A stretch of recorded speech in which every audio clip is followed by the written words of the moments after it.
Namaskar, everyone. This is Anurag here, Anurag Saxena. Absolutely delight here to be with two friends, but more than friends, someone I respect hugely for their professional, for their academic, for their research ability. We have Professor Shamika Ravi, who needs no introduction, so I will not give it. And we have Anand Ranganathan, who doesn't need any introduction, so I won't give it. We're here today to discuss not just the two recent reports that came out, one which essentially said the Indian democracy is flawed, the other which said that Indians are fundamentally unhappy people. Now, experientially, I know that is something. I know that's dissonance for those of us who lived in India, hung around with people like Anand, etc., etc. Um, but we're here to dissect this narrative, and I'm going to jump straight into it. I'm going to start with Shamika, then Anand, then myself. For those of you who've seen data reveals programs earlier, we do not have a moderated panel, and we're not overshouting each other. It's an additive process, and it's a conversation where all of us ask questions to each other, contradict each other. So it's a three-way conversation. So, Shamika, let me start with you. Uh, what what is your challenge with these indices? Why are you not a big fan? Well, I must confess, I have used these indices in the past. I mean, as most empirical economists will. When you do cross-country comparisons, a lot of these indices, in fact, and a lot of them are highly correlated with each other, which is why when you try to make a big deal out of any one index, then it truly falls short because you don't know what to attribute a lot of the changes to. I think that is broadly the problem. But I'll tell you in particular, I think it is important to talk about, for instance, let's talk about the happiness index. It just came out 3 days back. Sampling, whenever you have ground level, you're talking to, let's say, 1,000 people. Of course, you're talking to 1,000 people and it is supposed to be representative of India. 1,000 people from UK, 1,000 people from Norway. Norway has a population of a little more than 50 lakh, I think. That is the population of district of Patna. But it is supposed to be representative. So that apart, of course, we can go into law of large numbers and etc. But that apart, the issue is that this particular, the report was meant to be about COVID, and COVID induced changes in global happiness. And yet, what is remarkable is that if you look at the top 50 countries, then they don't actually have data for 2020 for 8 of those top 20. Top 50. The next 50, they don't have data for 39%, which is about 20 out of 50. When you go into the last 50, in which India falls, they don't have data for 62% of the countries in that. What it tells you is, Anurag, is that systematically, first of all, when the data is missing, and you have basically used the averages of the past year, you have attributed that as sort of an average for 2020. That itself is the beginning of a huge problem because naturally for every country, COVID has been a huge exogenous shock. So these kind of extrapolations, I'll tell you, massive exercises happen through a lot of multilateral institutions. A lot of economists spend a lot of resources, energy, minds, etc. into creation of these. But the fact that when you go into the details, I think you shouldn't junk all of it. I don't junk. I actually look at these reports. But this particular report, I would say, I blame you. I would not have spent an afternoon reading it otherwise if it wasn't for this discussion. Because seriously, I mean, it is a bit absurd if you look at the ranking based on so much missing data for the year that it is meant to reflect. So methodologically, I think it is a big problem. Before I hand it to Anand, just a quick comment on the sample size you mentioned, Shamika. This afternoon, I was just doing some back of the envelope kind of calculations. Now, for a country, India's, and we're just speaking statistically, if these guys wanted a 95% confidence interval, sample size was 95% confidence interval, they should have gone out and got about 4,160 data points. Now, instead, they've gone ahead with 1,000, which is basically a shadi reception in India for all intrinsic purposes. And, we don't know if there is a demographic cross section, a region, state, language, socioeconomic profile. We don't know if they're spoken to all Delhiites, all Bombayites, whatever. So I found that a very disconcerting, because, my pet peeve is how India's narrative gets set from Delhi. Now, unfortunately, India's perception might also be getting set based on some NGOs calculating, or collecting some survey details in Delhi, etc. But yeah, I mean, I do see a sampling error flaw. I do see a multiple set of flaws. But over to you, Anand. Is that, are you uncomfortable because of the same reason, or does your worry come from somewhere else as well? Thanks, first of all, Anurag, for having me, and it's a pleasure to be along with Shamika. Although I must say I'm disappointed that no one is heckling each other on this show. This is unacceptable. We have to change this. Uh, I think when you said, Anand, when you asked me, Anand, are you uncomfortable? Maybe 6 years ago I would have been. But now I think the last 6 or 7 years, if it has taught me and billions of others, is I think we're done suffering fools, honestly. And the kind of analysis, and I'm just talking of the Swedish report, the democracy report, that calls India electoral autocracy. It is not worth the paper it is written on. In fact, I won't even wrap my kachoris in it. I'm being very honest with you. इनके लिफाफे भी नहीं बनने चाहिए. इतना गंदा है कि if this was a science paper and if this was submitted to any respectable journal, peer-reviewed journal, the editor would give 2 letters. One would be outright rejection, and the second would be a rejection if in future you plan to send us some of your manuscripts. मतलब दोनों एक साथ कि एक ही नहीं, ये भी future में भी आपके लिए करते हैं. What have they done? I mean, these are, I'm sorry to use this expression, but this fits perfectly. Chauthi fail people. They're unemployable. So there are 3 things, first of all. One is the data, and Shamika has already talked of it, but incidentally, there is an excellent analysis of this data that was published in Swarajya on, I think, a week ago by Suraj S. and Jay Menon. I would highly recommend people to go through it. So they have analyzed, it's a huge, it's almost like a paper. It's a huge article that goes into intricate details about how the data that they have collected and the data that they have published and analyzed and based their analysis on. And essentially what it's saying is that according to them, India right now is less of a democracy than it was during the emergency. I mean, let that sink in. So, and this is analysis of the data and all the data points. Now, obviously, it has already been done, so there's no point going through it other than, like Shamika, to blame you for making us read this, all through the day. But let me now come to the, the flags that go up immediately, because the India section, I think it's on page 21 or page 22. It's written by, I'm sorry, I think the only thing lower than the credibility of the person who's written it would be his or her intelligence. So, the primary basis of this whole report that India is no longer a democracy is the sentence, which is that the central government, and I'm quoting it, rarely, if ever, I repeat, rarely, if ever, exercised censorship before Modi came in 2014. Now, can you believe this? These are the guys who, they're peddling this report. They're saying that before Modi's government, India rarely, if ever, exercised. So obviously, either they are horrendously brainwashed or they do not know. Yeah, sorry. I just saying, this is the right time to reference that list of how many 200 and something examples that you have laid out on censorship across radio and television and newspaper and what have you.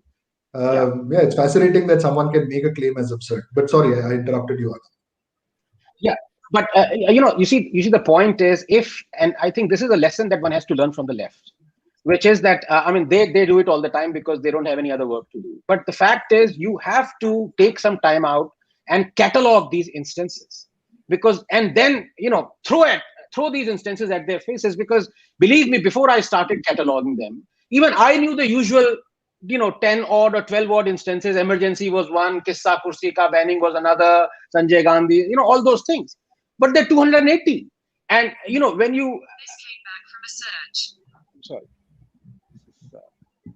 and you see, the point is, before this, the counter, when you told them that, look, this was the government, Congress governments since independence, that have been so brazen in stomping on freedom of speech and expression, in slapping sedition charges, in firing university professors who disagreed with them, in not allowing Supreme Court judges, High Court judges, to be elevated to Supreme Court because they attended the funeral of RSS people. Everything, every domain you can think of, burning newspaper offices, sending commandos to Indian Express buildings, arresting editors, jailing them, murdering them. Everything you can think of, they have done, including promulgating draconian press acts. So, and what these guys are saying, that rarely, if ever, all this was done before Modi came. So that's the first flag. The other is this kind of trope that these people say is that, well, why are you narrating instances that happened 30, 40 years ago? So that is why that list is important, because in that list of 280 brazen instances, there are more than 90 instances that happened in UPA 1 and UPA 2. And ever since Rahul Gandhi came into politics, and he had the power to prevent these instances. So we are talking of contemporary times as well. In fact, even after Modi came into being, if you look at the Congress governments, they're very few, so it's easy to look at the data that comes from Congress governments, brazen, stomping on freedom of speech and expression. So much so, dozens of sedition charges have been filed. And so this India report, the section, then goes on to talk about the sedition charges that Modi government has filed. Yes, it has. And even, in fact, I have a thread on the trampling of freedom of speech and expression by the BJP government as well. But if you look at the Congress governments, they've been doing it equally, perhaps much more brazenly. And there are much more instances of slapping of sedition charges under UPA 1 and 2. So there are 12,000 sedition charges these guys have ignored, including under UPA, in one day, 8,000 sedition charges. And Chidambaram called those guys who were slapped as anti-national. And sorry, you were about to interrupt before I... Look, I don't want to make this a BJP Congress thing. I just want us to... Yeah, I was coming on the absurdity of the reports itself. So that itself. So number one is that data analysis in Swarajya. The other is the flags going up when these guys are blatantly basing their opinion on things like these things rarely ever happen. The third thing is, you see, this is the legend called media crooks, invented a phrase called Salma and Sabrina. That is that someone tells a lie, Salma tells a lie, and Sabrina repeats it. And then Salma quotes it, and then Sabrina repeats it. This is a vicious cycle. And then after, 50 odd iterations, it somehow becomes truth. Now, you look at the citations that these guys have quoted, they are by the usual suspects. They are not worth the paper they're written on. And the one paper they've cited on sedition does not mention, you see, this is another conundrum that is so laughable and amusing. That is that if the ranking of India goes down in the press freedom index or in the democracy index, they are calculating everything as a whole. So Modi is responsible. They are not demarcating that, is Modi responsible for what Mamata is doing in Bengal?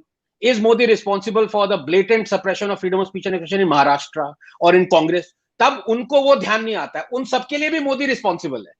You see what I mean? So when they say that Modi, India has slapped 7,000 sedition charges, they do not demarcate how many of them have been slapped by non-BJP governments. And the same is, the case with that paper as well. So it's just ridiculous.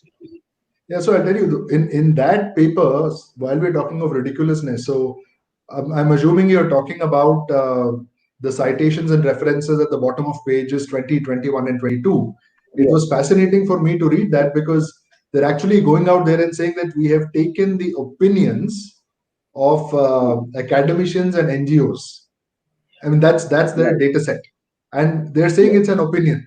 Right, so they're not even there's not even a veneer that hey, this is actually verifiable truth, right? So it's fascinating. So but believe me, you see what happens is they can be very brazen, but then you see they are then, this democracy report or whatever it is, trash it is then peddled by all of them. So it's Yes. like Salma Sabrina. So, this democracy report came up by Salma and Rahul Gandhi quoted it. Then every one of them is quoting it brazenly. So after 5 years, you won't remember, people who are going to look at it the first time, they won't remember that this was a highly inaccurate, absolute trash piece of work. They will only remember that, look, this report was there. You won't even be able to probably access it after 10 years, but Which, that which, thing would remain. which is exactly why we're doing this, because hopefully viewers can pass this video or YouTube link or whatever around, and let people know that, listen, hey, there is a shredding down, there is a counter view, which has been presented on how empirically or factually inaccurate these reports are. But before we go to Shamika, my quick take on the ridiculousness or absurdity of the other report, the happiness index.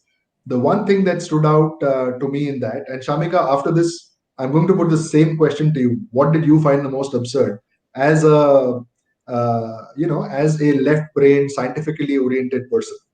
So Anand spoke about the democracy report. I'm going back to the happiness index. Now, interestingly, the happiness index has a sub-index called dystopia. And the way they have defined the dystopia index is how happy you actually are versus how happy you should be, right? So we know in statistics we have type 1 and type 2 errors, right? Things that shouldn't exist but do exist, things that should not exist, things that shouldn't exist but do exist, and vice versa. Now, these guys are essentially coming out and saying that, hey, we feel that you Indians should be so happy as per their own index. We are adding a dystopia factor because you're actually so happy, right? So we're saying that you should be, your happiness level should be whatever, 5.4, you are at a 7.2, so the delta is a dystopia index. And I'm just thinking, wait a minute, I mean, this is seriously Sas Bahu level stuff, right? Where you're imposing a version, a definition of happiness, right? Which is a very Western view. I mean, how much charity do you do? How healthy do you feel? And whatever else there is, right?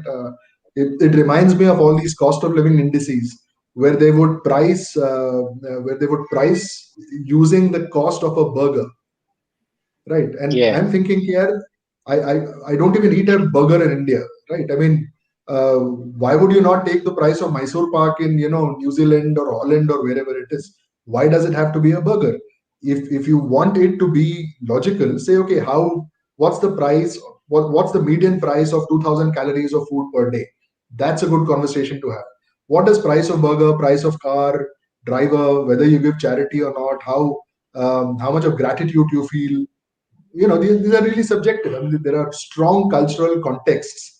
So one of the questions is, do you feel happy for the social mobility you've achieved? Now, any of us you don't even need to have American friends. You need to just watch American movies or soap operas to now, to notice how overtly excitable Americans get. That's part of their culture. Hey, what's up? We don't. We are more understated. And that reflects in subjective questioning. So, yes, to me, the dystopia index, which is, so 3 editors, all white, all male from Canada, UK, and US respectively, are coming up with a report, literally telling all of us in Asia and Africa and China that, hey, listen, you're happier than you should be. So whatever we cannot attribute your happiness to, we are going to actually put it down as a grade that we whatever. But Shamika, over to you. Statistically speaking, empirically speaking, what is the biggest challenge that you saw in either of these reports? Well, I'll go back again, Anurag. See, methodologically, however, if you just look at the kind of weights they are putting or the kind of questions, we know a lot of it is hypothetical, but because they do this exercise every year, however flawed, you see the measurement error can be sort of deducted away if you just look at timeline. So there are econometric ways in which some of the problems you're highlighting, which can be dealt with even in these indices. But the problem is, It's the ranking. By the way, India has marginally improved in the happiness index. I don't know if anyone noticed, but India is happier in 2020 than we were in 2019, marginally. But it's the global ranking and the way they have, and everyone went sort of up in arms saying, the usual suspects, of course, that India is unhappier than Pakistan and so on and so forth. But, like I said, 62% of the data in the bottom 50 is missing. So the minute you do ranking, and ranking is a relative exercise, and you're basically, you're extrapolating the past 2 years to be 2020, that is just, it's some level of dishonesty. I think they should not have done the ranking. If they went about and collected the data, and of course, Jeff Sachs is a part of it, the sustainable development, there's a large industry out there which builds these kind of things. Not all of it is useless data. For instance, I found the fact that Indian unemployed women tend to be happiest in the world other than perhaps Mexico, Philippines, and Netherlands. Now, it gets you thinking, ki kya ho raha hai? Or for instance, COVID protocols. I mean, have you followed COVID protocols? Sorry. On a lighter note, Shamika, I think that's a testament to Indian men. But yeah, let's just attribute it to that for now. But see, that is where I'll go back to all these indices, which are based on non-measured, these are hypothetical, subjective, speaking to like Anand and you, two stalwart experts. Unfortunately, sample of two, not going to cut it. You were being sarcastic. Anurag, calm down. She was being sarcastic there. Yeah, no, I was. Anything you can't measure and you can't really, this is where I think the problem with a lot of these hypotheticals, subjective, and of course, by subjective, I mean it's the same people, the experts that you're talking to. Going back to the democracy index, I'll tell you, such fundamental changes are happening in terms of improvement, strengthening of Indian democracy, which these indices clearly don't even have an aptitude to looking at. The gender gap in voting has vanished, right? I mean, this is unimaginable. If you think of, just historically, the legacy, many other issues, development, etc., but there's no gender gap in voting in India anymore. Huge change. We are having a major growth in terms of constituencies where women are contesting elections. Are you picking any of this up? We have record number of women entering assemblies. Now you're missing all these fundamental changes happening to our democracy because you are speaking to 25 experts who only look at India, Parliament, Modi, and a handful of media and social media, etc. And I think that is the big limitation. That and the only way to offset that, I think, is empirical evidence. You really have to go out and put this evidence and sort of force the experts to recognize, because this is not subjective anymore. Right? We know that more women are coming out and voting. We know more are contesting. We know these are tectonic shifts happening. That's why, some of us, I call it silent revolution. Unfortunately, these so-called experts are making it sort of not just silent, but almost sort of negating by not looking at this whole aspect of our democracy. I'm going to add in two very quick data points, and then we move to the next theme of the discussion. And both of them are internally. I want to say a couple of things on this, Anurag, but please. Sure. I'll pass it on to you after this, Anand. So, just taking off, just segueing from you, Shamika. Smriti ji had given the keynote address at Tathya, which both of you were part of last month, and it was almost prominence what she said, because it was I don't know, 3 weeks before the democracy index was released or 2 weeks before. She talked about Panchayati Raj elections and the disproportionately high number of women that are contesting and winning Panchayati Raj elections, except that the Western worldview only recognizes federal and state. So, Senate and Congress, What do you say?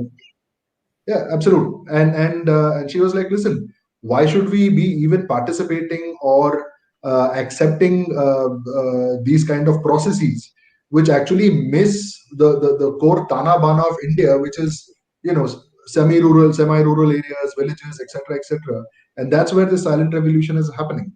And on the participation thing, we had, as we went through this program where a bunch of young students they were challenged to change our mind using data. And one of the fascinating and look, I don't want to get into the whole correlation is not causation conversation here, but one of the most fascinating revelations that we had was with the advent of the electronic voting machine. You see a lot of women participating in the democratic process. So we don't know what was happening earlier. We don't know why it either enabled them, gave them the confidence, whatever it was. But fascinating changes are happening as let's say the supply chain of our democratic process is strengthening. But Anand, over to you. No, Yeah, Anurag. very quick. Yeah, sorry. Just a sec. Please. Correlation, let me very firmly tell you, we have a paper which does prove causality. In fact, that is the bane of a lot of empirical economics research. We have a paper showing what EVM has done to make Indian democracy more representative, not just women, older people, SC/STs. So this is a paper that came out almost 6-7 years back, and it's all about the EVM. So take a look. Yeah. Yeah, absolutely. Oh, thanks so much. Yeah, no, I think over the years, Shamika has really busted a lot of myths. I mean, this paper I remember. The one that's come out yesterday, Shamika, is excellent, and the one about farmer suicide, and that was really eye-opening. So indeed, and that's the kind of policy research that lends credibility, and that should be pursued. But I need to make 2 points here. Number one, I think I disagree with both of you. I think India is essentially very unhappy. Yeah, unhappy index hona chahiye, because most of these guys, the usual dunderhead suspects and leftists and all that thing, they are unhappy. So yes, India is unhappy. और पिछले 7 साल से ये जितना unhappy है उतना you can't even believe how unhappiness how all pervasive unhappiness is. और अभी तो unfortunately इनको और जलील होना अभी तो योगी जी आने वाले हैं 2024 में पता नहीं कौन आएगा, but अभी तो पूरी लाइन लगी हुई है. So I predict woeful in unhappiness for India in the coming years. So be prepared for that.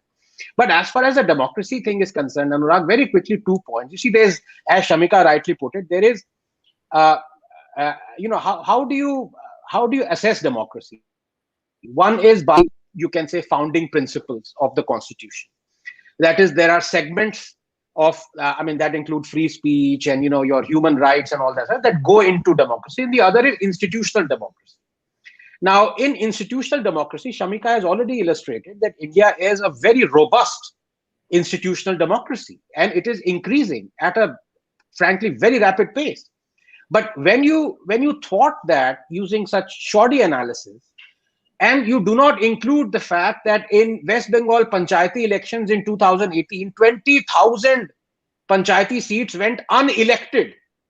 Can you imagine that? Right? And no one bats an eyelid. These guys ignore it. So what is that? Is that not a serious stain on institutional democracy? But if they at all include it, they will say, "Ye Modi ke andar ho raha. Ye Modi's India is doing this." So any person, any referee who's looking at this paper will raise 3 or 4 issues. One is, what are you comparing it with? Number one, whatever your indices are, you first tell us, when you said India was a democracy and not an autocracy under UP or under Congress, what were the values of these indices? How many sedition charges happened? How much of trampling of freedom of speech expression? How much of rigging happened in elections? For example, 1987 Kashmir elections, we all know, was institutionally rigged. Even Shashi Tharoor admitted it on television. The second issue, obviously, is that if you look at the non-institutional democracy, which is like, segments of, for example, freedom of speech and expression, there you have to go and you have to demarcate and you have to find out how many non-BJP states have slapped all these charges. And the third important thing is, you see, this is what they miss, because they're so prone with agenda that they want to say that everything, it was like in 2014, there was a Cambrian explosion and everything that could go wrong with India went wrong with India. But the point of the matter is, our constitution mandates non-democratic principles because of clause 2A of article 9(1), because of the First Amendment. So if you really have to criticize, you have to criticize our constitution, because ultimately, at the end of the day, Anurag and Shamika, I have to be honest, if somebody feels aggrieved, all these laws are so great. If I feel aggrieved, am I not exhibiting my democratic right by saying that Article Clause 2A and First Amendment permit me to feel aggrieved and to file charges. Ultimately, it is up to the court, but it is my right. I am actually using the Indian law. Now, how can that be undemocratic? If at all you have to say something is undemocratic, there it is the way the law is shaped. And I was having this discussion in Earth the other day, where I was very critical of the way sedition law exists in our country. It is so gray that people can be jailed and imprisoned under sedition for, I mean, absolutely frivolous things, and they have been under UPA and they have been under NDA as well. I mean, the other day, I think six months ago, some editor of Gujarat Daily, he criticized the Gujarat chief minister's handling of COVID. The fellow was slapped with a sedition charge. And before his lawyers could act or something, he'd already spent 2 weeks in prison. Now, you see, these things will keep on happening unless we realize that the problem is not the people who are using the law. It's not even abuse of the law, because it is application of the law. The law itself is an abuse. So you can't say it's an abuse of the law. So, these guys have got their head and their intelligence as completely wrong places. They don't understand that the problem is the Constitution itself. It is not the people who are applying the Constitution. You see, so it's an interesting. I forgot, but I may come back to this later, because the government. Do I have a minute to respond? Please go for it. You have all the time. Right, boss. right. This is No, not Republic. No, but the government incidentally did respond to this democracy report.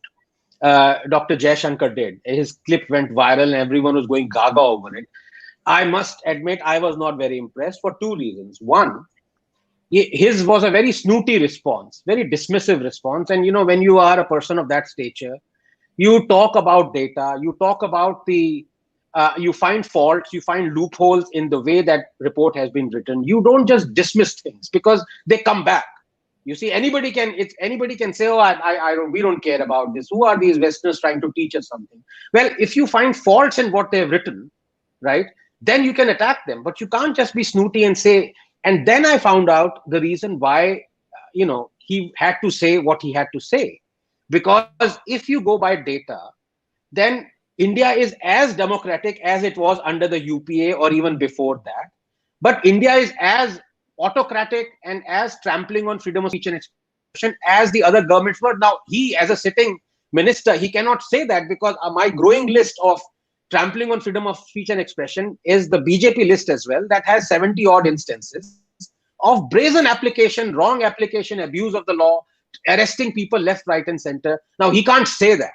So there was a specious thing in his argument, but people let that go. So that's what I wanted to say, that this government is as brazen as all governments previous. But look, why don't we explore this further? And I'd like to challenge you on this. And Shamika, please back me up on this. You see, I remember ages back, there was this Oprah Winfrey show in which you had Abhishek Bachchan and Aishwarya Rai.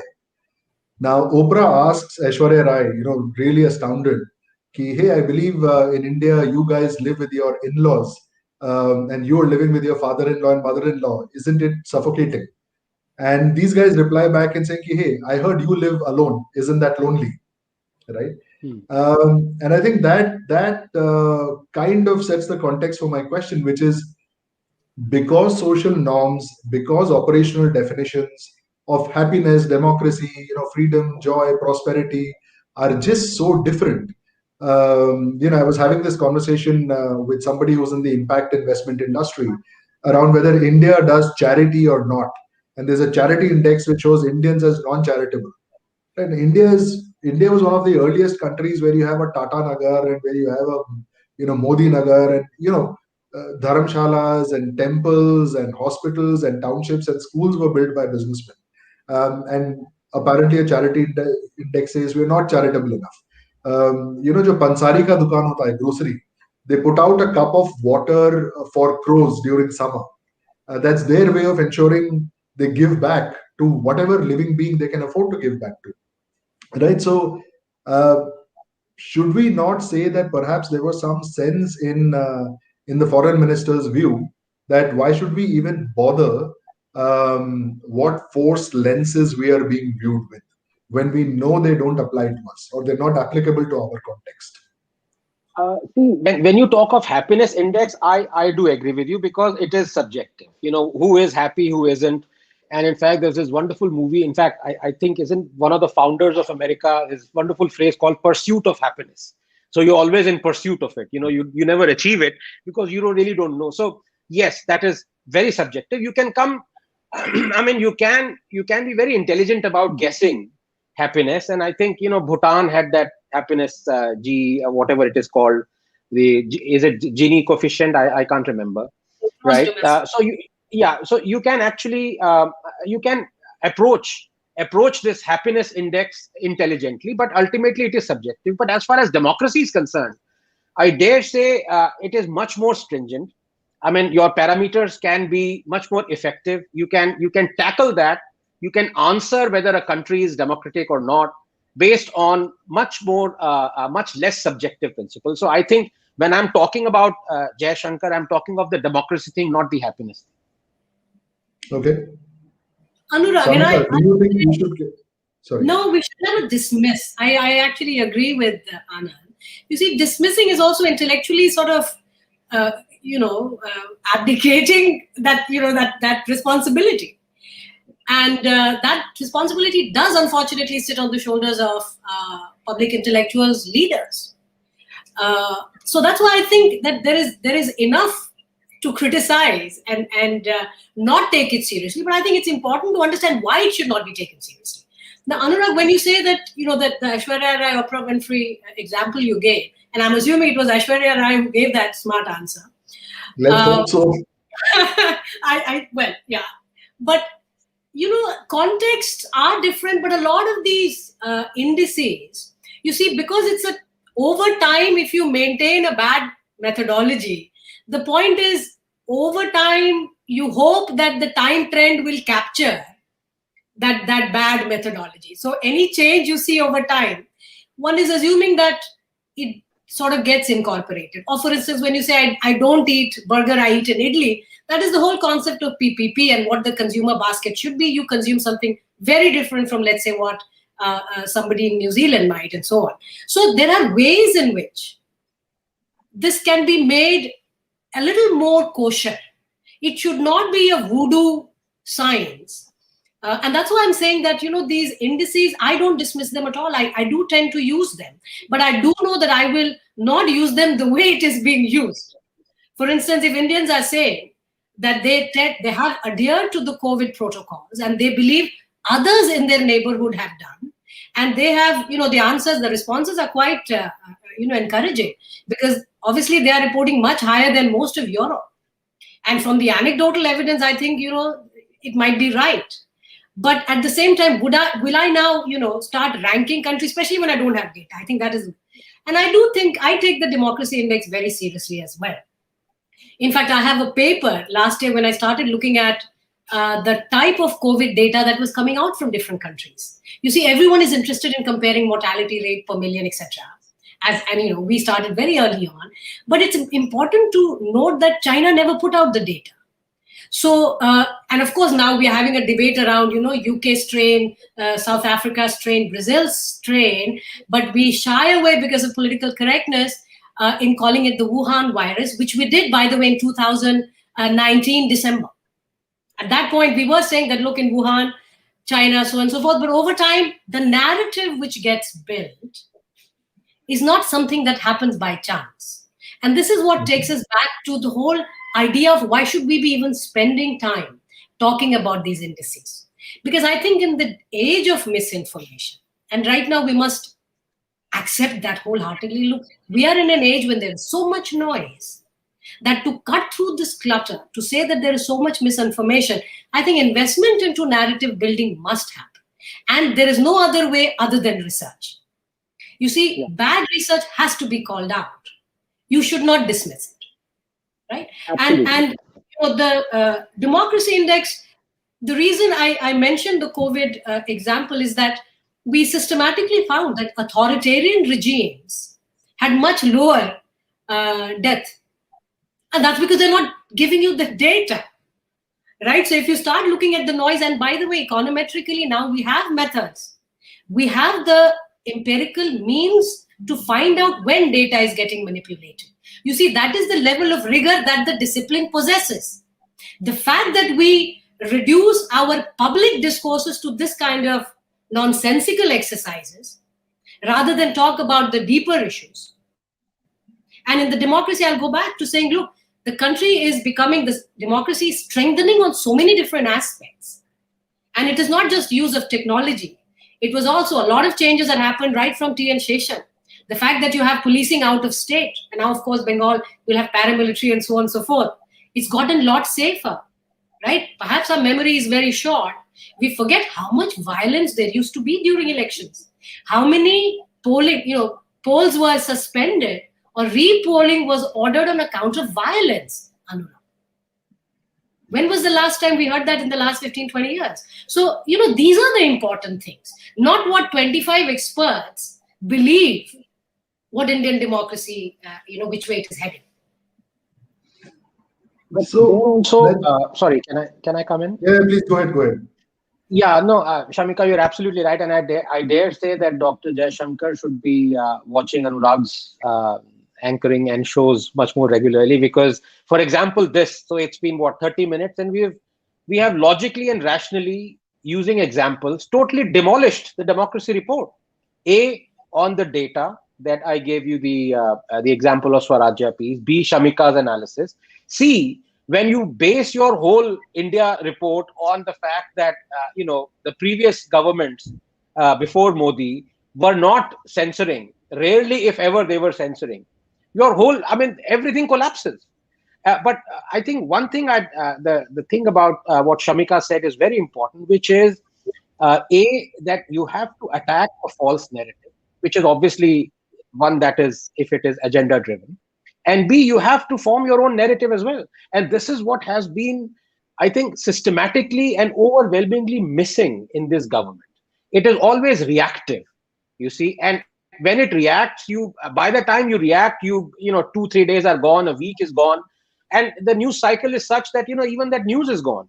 And that whatever was the falsehood remains. And people like Rahul Gandhi, whom I call the industrial scale liar, they rely on this kind of thing. Government will be slow to react. So it is not, and I can say the government, I can understand governments do not react, they react very slowly. But you have institutions, you have media that is able to react properly with data. For example, another instance, not only so the sedition thing we have completely demolished, because they haven't told us about the sedition charges in non-BJP states. They haven't told us about the number of sedition charges that were rational and logical, away from the ones that are irrationally being slapped on people. And number 3, the sedition charges during the Congress and non-BJP government tenures. Now let us come to the other aspect. 2 aspects, in fact. One, they have heavily cited Kashmir. Ab main, Anurag, I'm sorry, मैं हिंदी में जाऊंगा because गाली में ज्यादा अच्छी लगती है. अब मैं इन गधों को क्या बताऊं?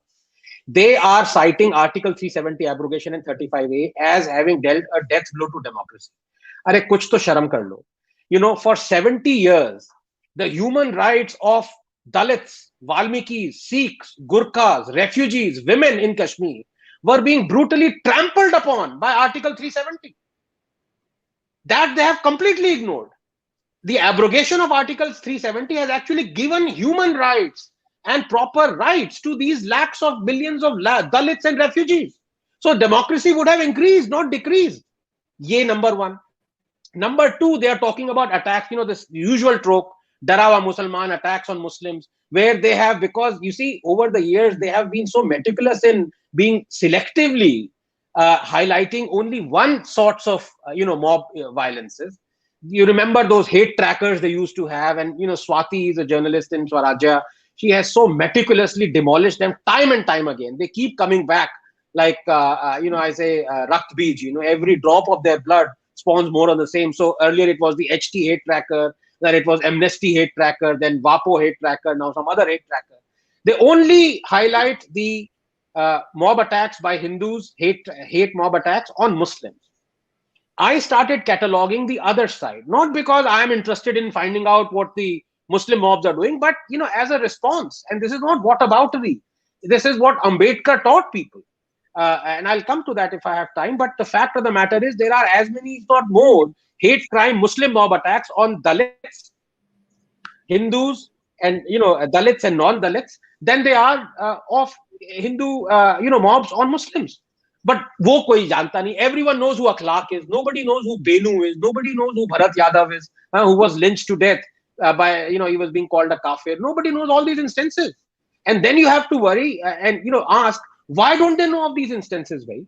If you are really worried about, and I'm not talking about these dunderheads who are preparing these reports, I'm talking about the Swedish department, or that the one that is asked for these reports. Wouldn't you be at least ask for objective assessment of how many mob attacks, how many of them were by Muslims, how many of them were by Hindus? This is the least a referee would ask if a paper is submitted. So it's just a tragedy, and you can only laugh about it after a time. It's ridiculous. Yeah, I would, Anurag, on Sure. the data. I know that a lot of people who are, because this is data reveals, a lot of youngsters who might be listening or who will in the future, I want to encourage you to use this fascinating data that Google puts up. It's called the G-Delt data. And what they have done is, for more than 100 languages globally, they have put out what we call media tone. How does media cover a particular country?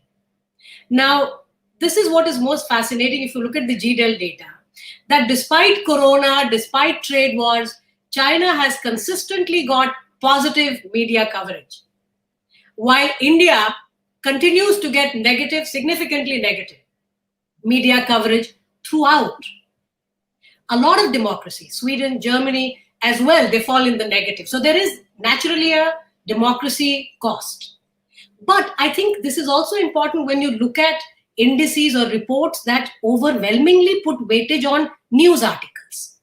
You see, because news articles are an extension of that exact narrative, which is not, again, organically coming, but it is actively supported globally based on whatever that narrative might be, whatever that agenda might be. So, to say then that why should we care about authoritarian China? Well, it has bearing on day-to-day decision making as well. It's not just the biases that creep into ordinary people's lives, investment decisions, relocation decisions. Many things are impacted by how the media reports it. Now, consistently, more than 100 languages, democracies, and India in particular, gets negative coverage throughout. And meanwhile, China... Really want to know, Shamika, you can't be more right, because if you really want to know objectively about hate and violence in this country, you have to go to the regional news, read the regional papers, in the Hindi papers. For example, it is not being covered at all that 2 days ago there was a massive Muslim hate crime mob attack in Sarai Kale Khan, in the center of Delhi. They attacked a whole Dalit basti because the Dalit man had married a Muslim woman, which is forbidden in Islam. Now, where is the news? So one is, A, you report it wrongly. Two, whatever you don't want to report, you don't report at all. So it doesn't enter our consciousness at all. So there is no solution to this. I don't know. So let's actually let me stop you there. So let's just talk about the solution bit. So we've established 2 or 3 things. I'm going to start in reverse order, right? So as someone that lives outside India, the concern that Shamika is talking about really, it really irks me. I was helping a company get into India in 2019. They've been around for 28 years, by which time they were in 3 different continents in 8 different countries. A Singapore company that was never in India. So I asked them here, I really want to understand. You're in Latin America, you're in Europe, you're obviously in Asia. How come you're not in India as yet? And the CEO basically said, "Hey, listen, we really thought about it, but it's such a filthy place, and we didn't know if any expat would want to go live there. And while we were thinking, the whole rape situation happened, and then we knew that people couldn't move in there with their wives and kids." And I'm just thinking, dude, I know a dozen expats that I can personally introduce you to, who are having a ball, who are having a time of their life. So I understand the compounding effect or the second order implications of these kind of perceptions forming. Also, I think we've already discussed what effect it has domestically. Now the question is, if we move away from the problem statement, sticking on to Anand's word of solution, um, how do we solve for this? And when I say how do we could mean institutions or individuals, right? I mean, I'm not a big fan. Uh, I'm not a big fan. I think government participation is a necessary but not a sufficient condition in whenever we solve any kind of social or even national problems for that matter. So what can individuals do? What do institutions need to evolve to? If we need, we've established now that these indices don't have 2 feet to stand on. But now what?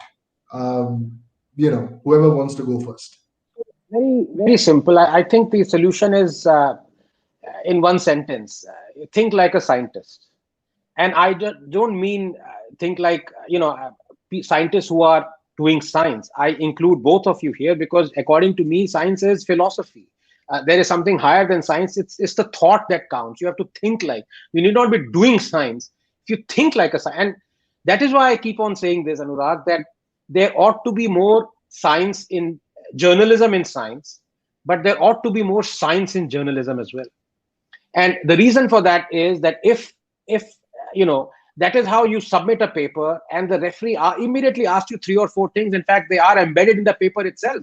You would have a reference section, you would have an introduction, you would have results, you would have discussion. Now in all that, one thing would be clear: has this event happened before? What are your citations? Now if you do that, half the problems would be immediately solved, because this kind of scaremongering happens because these people are trying to portray that these things are happening for the first time. And this is why I bring in Ambedkar, because Ambedkar said this almost 100 years ago, that when you had this Mayo, Catherine Mayo, she published a book on India, Mother India, and incidentally what Mahatma Gandhi called that as a drain inspector's report. And Ambedkar, even though no one has criticized logically and rationally Hinduism more than Ambedkar, after having read all of Hinduism, it was Ambedkar who said that, reading that book, it would give the impression that only Hindus and Hinduism is wallowing in filth. Everything that is wrong, everything that is medieval, all those practices that are patriarchal, archaic, misogynistic are in. And that is why it is important for people to look at Muslims and Islam as well, because anyone who has experienced that would know that this is not true. This is Ambedkar. I'm quoting Ambedkar. Now, why would he say that? Right? He's the one. If he wasn't objective, he would have said, "Bhai, Hinduओं को criticize कर रहे हैं, करने दो, because मैंने भी किया है." But there is something above that. And that is how you immediately realize that the man should not have any agenda itself. But incidentally, आज जो wire, scroll वगैरह ये सब leftists लिख रहे हैं, they would have accused Ambedkar of whataboutery. Ambedkar is saying, "Oh, what about Islam?" So whataboutery is essential. It has to be contemporary. You can't go back to Aurangzeb, and you can, but you need not, because there are ample examples showing you that these things have happened before. And if you did not criticize them then you are a hypocrite and you are scaremongering. So I think if you bring that kind of metric in it, it would solve most of the problems. So while you're talking of hypocrisy, I was very recently having there's this fascinating book called Crimes Against Logic. It's about 15 years old. The much younger me was in love with that book because it enabled me having arguments with my father at that time, right? My father would come to me and say कि ना हमारे time के गाने सुनो, क्या क्या आवाज थी, क्या तर्ज थी, आज भी याद रहते हैं, blah blah blah. And then they look at you and say कि तुम्हारे टाइम में baby doll दी, सोने दी, and all of that, right? And then you have to look back and say, no, Papa, you remember the top of the bell curve from your time. You remember the best of the songs from your time, and you're comparing it to the worst of the songs from our time. There's no way that's a comparison. As much as I might prefer Kumar Sanu over, Kishore Kumar over Kumar Sanu. But there was this fascinating book, and I might actually start publishing what I do. This is a secret fascination of mine. Crimes Against Logic has 13 chapters. Basic stuff, straw man fallacy, circular arguments, 101 kind of stuff. So every time I see these opinion pieces, I just keep checking off each of these and I kind of rate it out of 13. And it's fascinating. I have now done 54 or 55 of these. on an Excel sheet. On an average, the average, actually not average, the median right now is 8.4. So there are 13 crimes that are possible whenever India is represented, like, through an opinion piece outside. Of the 13 crimes, each piece, of the 13 crimes against logic, each piece commits 8.4. It's fascinating, right? It's really fascinating. I think the Anti-monarchies, writers would be disappointed. They will be thinking, "हमें तो 13 लाने थे, 8 कैसे रह गए? Where are the other but 5 gone?" but they need to be well read to know the superset, right? So you can't fault them for that. But And we haven't jokes even, apart, Anurag, come to, I mean, Shamika is here. We haven't even come to, what all this propaganda is happening in the university, freedom and all that. This is such BS. I mean, I don't know. No, but We I'm don't coming have to time. that. Maybe last few minutes, I would like Shamika to, tell us about, this is just ridiculous. Where is the freedom going? अरे दिन रात सड़कों पे रहते हो, labs बंद कराते हो, दंगा करते हो, धरना करते हो, और फिर कहते हो एकेडमिक फ्रीडम कहाँ है? Yeah, it's just yeah, but I was bad. I was seeing this tweet somewhere, or was it WhatsApp? It said so far 4,000 articles have been written on how Modi is not letting people speak, and that kind of sums up India. But Shamika, what's the Yeah. solution? Yeah, I'd like you to have the closing comments, and then This is a public good, Anurag. As much as we would like individuals and youngsters and data scientists and scientists, and frankly, now that we have started publishing more in medical journals, what I really like about them, they insist on putting a section on limitations. That you really have to be well aware, and educate your readers on what the shortcomings are. So don't try and extrapolate, generalize beyond what you. But that is the sciences, that is the rigor of research, and so on and so forth. Remember, all these indices, Anurag, are coming out of the universities. They might have the backing of governments. They do have a lot of funding from very many different kinds of institutions. But research is a public good. This kind of research, it's not like you're going to develop it into a product and launch it in the market. There is no private market for this, which means as a public good, eventually the solution to this, where are our own indices? Where is our empirical research? I mean, there are a handful of us, even the COVID analysis, which everyone seems to be following, I'm using Johns Hopkins data, or data that has been put forth by a bunch of youngsters, volunteers across the country.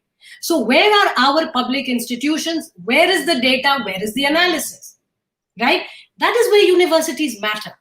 And there is no alternative to investing in R&D in the higher education space. Eventually, that is the public good that you're going to make possible if you begin. Now, the university system, unfortunately, has a legacy issue. We should acknowledge it. It is not just a couple of the liberal arts universities, which is in the news now, but frankly, business schools, which are much more driven by markets. That the IIM Calcutta director has been forced to resign before time. Now, she was brought in after a lot of search and whatever, and I don't know eventually what went wrong. But our higher ed space is in a deep churn, which means we have to have a vision and really set the standards so that people, frankly, start delivering in terms of good research. Ye narabazi, dharnabazi, eventually, having all the freedom of speech, but to what end? And one can argue philosophically that freedom of expression, freedom of speech is paramount. But, I'm seeing a lot, and this is coming from the left, this whole moral superiority of victimhood under Modi.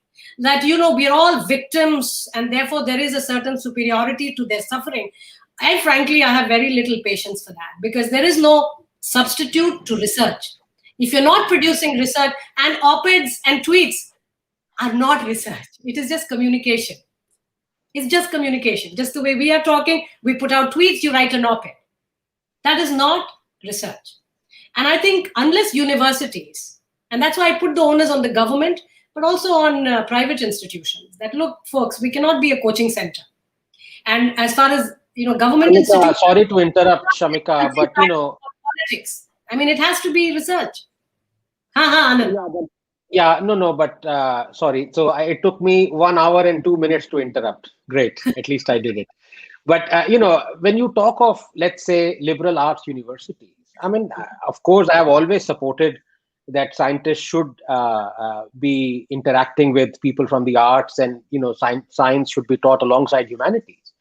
But for a long time, Ashoka, for about 5 or 7 years, did not have any science departments. Nalanda University, that this government and previous governments is doling out thousands of crores to, still doesn't have any science departments.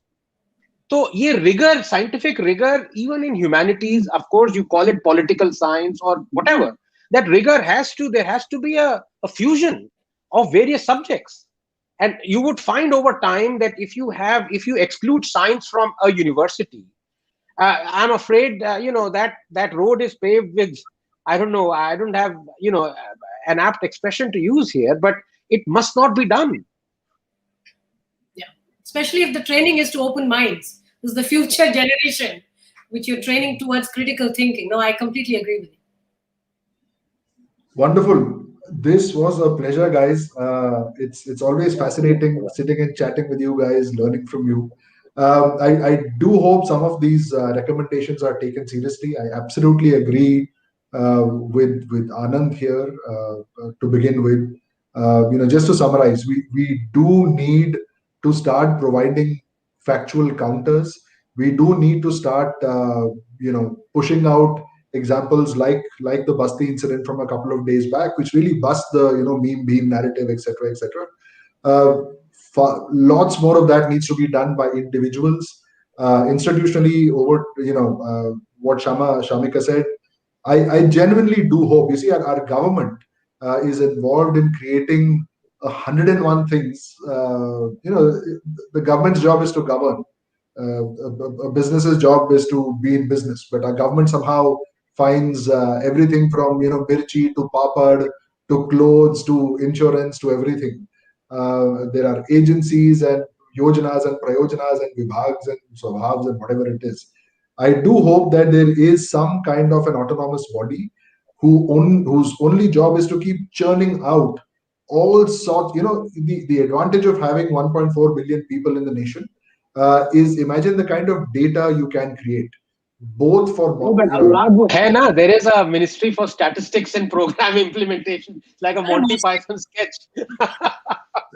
Must be a very important ministry. And no minister wants to be a minister of that. In fact, there's a huge fight. अरे हमें ये क्यों बना दिया? कुछ और दे देते. ये क्या दे दिया आपने हमें? Look, before we insult John Cleese further, Anand, let's just hope that